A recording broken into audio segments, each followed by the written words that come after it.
everybody, Mike and Leslie here. What's up? Today we're going to talk about Worry. which I think lots of people battle with on a whole lot of different fronts. I was just reading some research the other day, again, on the number of people that are, on anti-anxiety medication, depression, and how much that is tied into just worry. Worry is a big thing.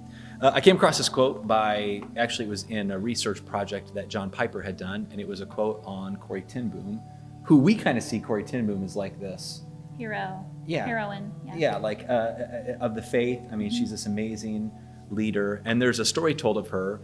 When she was a kid, she was really worried about what the Germans were going to do if they got to her. And so she approached her dad, according to the story in John Piper's work. So he approached her dad, she did, and she said, "Dad, what do I do, if the Germans get me?" She was really worried about all the potential things that the Germans could do to her. That she wouldn't be able to face it. Yeah, she wouldn't be able to face it. She wouldn't be able to stand strong, that she would collapse, that she would fall apart. Worry was just overtaking Corrie ten Boom, which is crazy to think of somebody so strong battling with such deep worry. And her dad said this, according to the story. Her dad said, "When you go on a trip on a train, do I give you your ticket 3 weeks in advance?" And Corrie ten Boom, as a little girl, said, "No, you give it to me right when I get on the train." And her dad said, "That's the way the grace of God works. When you need it, he will give you it at the level that you need it." And I just thought that was really interesting, because I think what we do is we want the grace of God and our minds to have peace with every hypothetical thing that could possibly happen.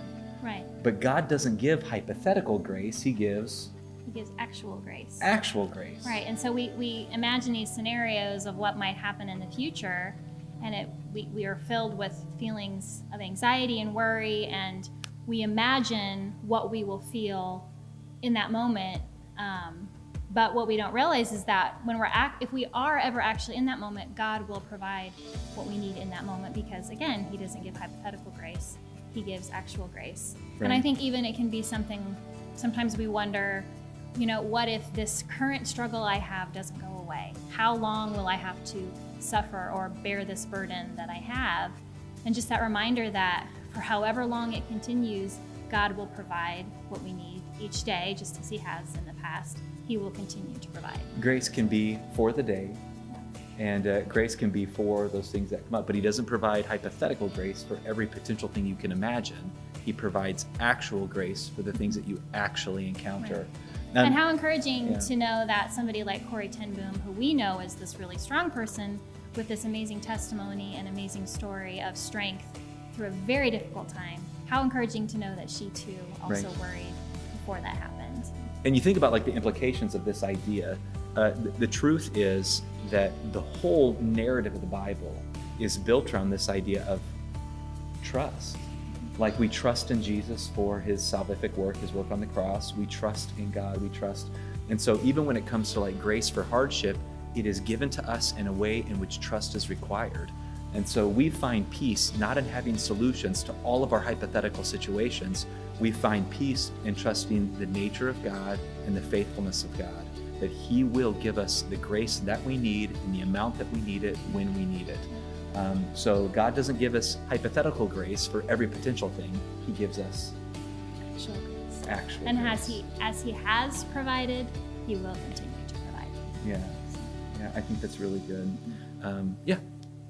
Good. You need to close out? Okay. Yeah, we wanted to do another giveaway with our recent book, Around the Table. Which, by the way, thank you so much for the incredible positive response. Yes. And we just got another email yet again today from somebody, just so grateful. And it's so fun to do just a devotional with you all. Yeah.